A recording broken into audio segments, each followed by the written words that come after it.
Okay, അപ്പൊ എന്റെ പേര് ജസ്റ്റീന. ഞാൻ CUET ഫുൾ പാക്കേജ് പ്രിപ്വൈസിലെ ഫുൾ പാക്കേജ് CUET കോച്ചിങ്ങിൽ ഉണ്ടായിരുന്ന ആളാണ്. ഞാൻ എഴുതിയ പേപ്പേഴ്സ് ഡൊമൈൻസിൽ സോഷ്യോളജി, എക്കണോമിക്സ്, പൊളിറ്റിക്കൽ സയൻസ് ആണ് ഞാൻ എഴുതിയത്. ലാംഗ്വേജ് ഇംഗ്ലീഷും പിന്നെ ജനറൽ ടെസ്റ്റും ഉണ്ടായിരുന്നു. എനിക്ക് എക്സാം സെന്റർ കിട്ടിയത് കോട്ടയം SJCET പാലയിലാണ് എന്റെ എക്സാം സെന്റർ ഉണ്ടായിരുന്നത്. ഞാൻ ആദ്യത്തെ morning slot 15th evening slot 16th ആയിരുന്നു. 15th മോർണിംഗ് സ്ലോട്ടിൽ ഞാൻ സോഷ്യോളജിയും ഇംഗ്ലീഷ് ടെസ്റ്റും ജനറൽ ടെസ്റ്റും ആയിരുന്നു വെച്ചിരുന്നത്.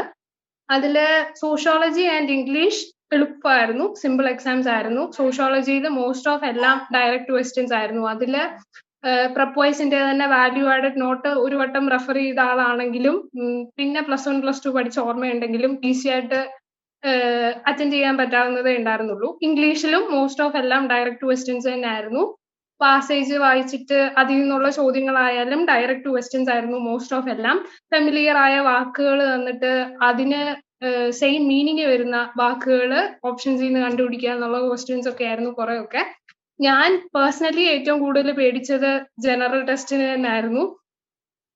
ജനറൽ ടെസ്റ്റിലും ഒരു ഏരിയ മാത്രം ഫോക്കസ് ചെയ്യാതെ എല്ലാ ഏരിയയിൽ നിന്നും ഒരേപോലെ വെയിറ്റേജ് കൊടുത്തിട്ടുള്ള ചോദ്യങ്ങളായിരുന്നു. അതിപ്പോ ഏറ്റവും ബേസിക് എക്സാമ്പിൾ പറയാനാണെങ്കിൽ ബ്ലഡ് റിലേഷൻസിൽ നിന്ന് ക്വസ്റ്റ്യൻസ് ഉണ്ടായിരുന്നു. ഓഫ് കോഴ്സ് മാത്തമാറ്റിക്കൽ പ്രോബ്ലംസ് ഉണ്ടായിരുന്നു. പിന്നെ ഫിഗർ കംപ്ലീഷൻ, പിന്നെ നമുക്കൊരു ഫിഗർ തന്നിട്ട് ആ ഫിഗറിന് കുറച്ച് പെക്യുലാരിറ്റീസ് കൊടുത്തിട്ട് അതിനെ ബേസ് ചെയ്തിട്ടുള്ള ചോദ്യങ്ങൾ. അങ്ങനെ എളുപ്പത്തില് ഒരു 2 മിനിറ്റ് സമയം, 2 മിനിറ്റ് വേണ്ട, 1 മിനിറ്റ് സമയം എടുത്ത് ഒന്ന് ചിന്തിക്കുകയാണെങ്കിൽ ആൻസർ ചെയ്യാൻ പറ്റാവുന്ന ക്വസ്റ്റ്യൻസ് ആയിരുന്നു മോസ്റ്റ് ഓഫ്. പിന്നെ കറണ്ട് അഫയേഴ്സ് ചോദിച്ചതായിട്ട് എനിക്ക് ഓർമ്മയില്ല. ജനറൽ നോളജിന്റെ സൈഡിൽ നിന്ന് കുറച്ച് ക്വസ്റ്റ്യൻസ് വന്നായിരുന്നു.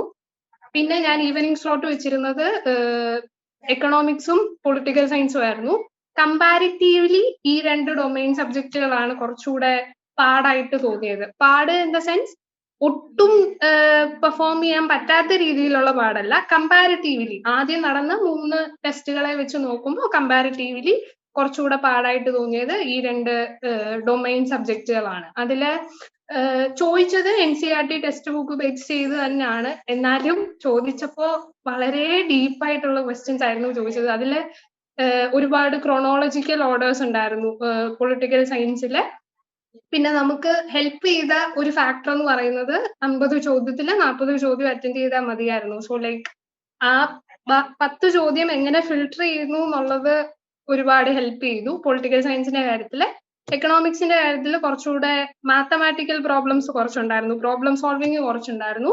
അതും പൊളിറ്റിക്കൽ സയൻസിന്റെ കാര്യം പറഞ്ഞ പോലെ തന്നെ 10 ക്വസ്റ്റ്യൻസ് ഫിൽട്ടർ ചെയ്ത് കളയാൻ പറ്റിയത് കൊണ്ട് നിങ്ങൾക്ക് കുറച്ചുകൂടെ കോൺഫിഡൻസ് ഉള്ള ചോദ്യങ്ങൾ അറ്റൻഡ് ചെയ്ത് ഒരു പിടുത്തവും ഇല്ലാത്ത 10 ഫിൽട്ടർ ചെയ്യാൻ പറ്റുന്ന രീതിയിലുള്ള എക്സാം ആയിരുന്നു അതും.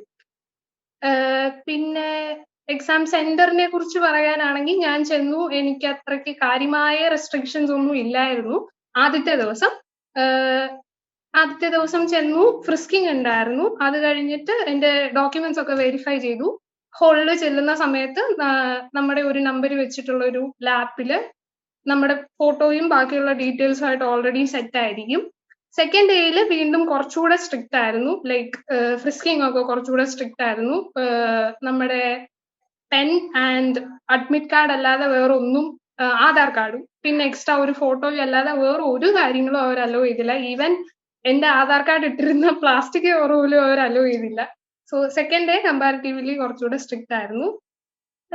ഒരു നന്നായിട്ട് തന്നെ അറ്റൻഡ് ചെയ്യാൻ പറ്റിയെന്നാണ് എന്റെ പ്രതീക്ഷ. ഇംഗ്ലീഷിന്റെ കാര്യത്തിലാണെങ്കിൽ, ഇംഗ്ലീഷ് ലാംഗ്വേജ് ടെസ്റ്റിന്റെ കാര്യത്തിലാണെങ്കിൽ മോക്ക് ടെസ്റ്റുകൾ ഒരുപാട് ഹെൽപ്പ് ചെയ്തു. ലൈക്ക് ഈ പ്രപ്പോയ്സിൽ ഉണ്ടായിരുന്ന മോക്ക് ടെസ്റ്റുകൾ വെച്ച് നോക്കുകയാണെങ്കിൽ CUET ഇംഗ്ലീഷിന്റെ ടെസ്റ്റിന് വന്ന പാസേജ് കോംപ്രഹെൻഷൻ ആയാലും ബാക്കിയുള്ള ക്വസ്റ്റ്യൻസ് ആയാലും എല്ലാം വളരെ സിമ്പിൾ ആയിരുന്നു ഇംഗ്ലീഷിന്റെ ടെസ്റ്റിലെ കാര്യത്തിൽ പറയുകയാണെങ്കിൽ. ബാക്കിയുള്ള ഡൊമൈൻ സബ്ജക്റ്റുകളുടെ കാര്യം പറയുകയാണെങ്കിൽ last minute value added notes ഒരുപാട് ഹെൽപ്പ് ചെയ്തു. കാര്യം അവസാനത്തെ ഒരു 4-5 ദിവസം എന്നൊക്കെ പറയുമ്പോൾ ഒരുപാട് ടെൻഷൻ ഇങ്ങനെ കൂടി നിൽക്കുന്ന സമയമാണ്. അപ്പോ ഒന്നേന്ന് വീണ്ടും ക്ലാസ്സുകൾ കാണാനോ അല്ലെങ്കിൽ അത്രയും ക്ലാസ്സുകൾ കണ്ട് തീർത്ത് പ്രിപ്പയർ ചെയ്യാനുള്ള സമയവും ഇല്ല. സോ ആ ഒരു സാഹചര്യത്തിൽ വാല്യൂ ആഡഡ് നോട്ട്സ് ഒരുപാട് ഹെൽപ്പ് ചെയ്തു. ഈവൻ എക്സാമിന് പൊക്കോണ്ടിരുന്ന ആ ഒരു സമയത്താണെങ്കിൽ പോലും വാല്യൂ ആഡഡ് നോട്ട്സ് റെഫർ ചെയ്യാനും നോക്കാനും പെട്ടെന്ന് ഡൗട്ട് വരുന്ന സാധനങ്ങളൊക്കെ നോക്കാനും ഒരുപാട് ഹെൽപ്പ് ചെയ്തു. ജനറൽ ടെസ്റ്റിന്റെ കാര്യത്തിൽ നമുക്ക് യാതൊരു പിടുത്തവും ഇല്ലാത്ത ഒരുപാട് കൈൻഡ് ഓഫ് സാധനങ്ങൾ ഉണ്ടായിരുന്നു. ലൈക്ക് ബ്ലഡ് റിലേഷൻസ് ഒക്കെ ഈ ടൈപ്പ് ക്വസ്റ്റ്യൻസ് ആണ് വരുന്നതെന്ന് നമുക്ക് അറിയാവുന്നല്ലാതെ ആ ക്വസ്റ്റ്യൻസുമായിട്ടൊന്ന് ഫെമിലിയർ ആവാനുള്ള വഴി പ്രപ്പോയ്സ് ഉണ്ടാക്കി. പിന്നെ മാത്തമാറ്റിക്കൽ പ്രോബ്ലംസ് ഉള്ള ക്വസ്റ്റ്യൻസ് ആണെങ്കിൽ ഒരുപാട് കൈൻഡ് ഓഫ് എക്സാമ്പിൾസും ക്ലാസ്സും വളരെ ഡീറ്റെയിൽഡ് ആയിട്ട് പറഞ്ഞു തരുന്ന ക്ലാസ്സും ഒക്കെ കുറെ ഉണ്ടായിരുന്നു. സോ ജനറൽ ടെസ്റ്റിന് ഉണ്ടായിരുന്നുള്ള ഒരു ആ പേടി കുറഞ്ഞു കിട്ടി. ഒരുപാട് കൈൻഡ് ഓഫ് വാസ്റ്റ് ആയതുകൊണ്ട് പ്രപ്പോയ്സില് വളരെ സ്ട്രക്ചേർഡ് ആയ ക്ലാസ്സുകളും നോട്ട്സും മോക്ക് ടെസ്റ്റും ഒക്കെ ഉണ്ടായിരുന്നത് കൊണ്ടും ജനറൽ ടെസ്റ്റിനോടുള്ള പേടി കുറഞ്ഞു. അതുകൊണ്ട് ഡീസെന്റ് ആയിട്ട് അത് അറ്റൻഡ് ചെയ്യാൻ പറ്റി.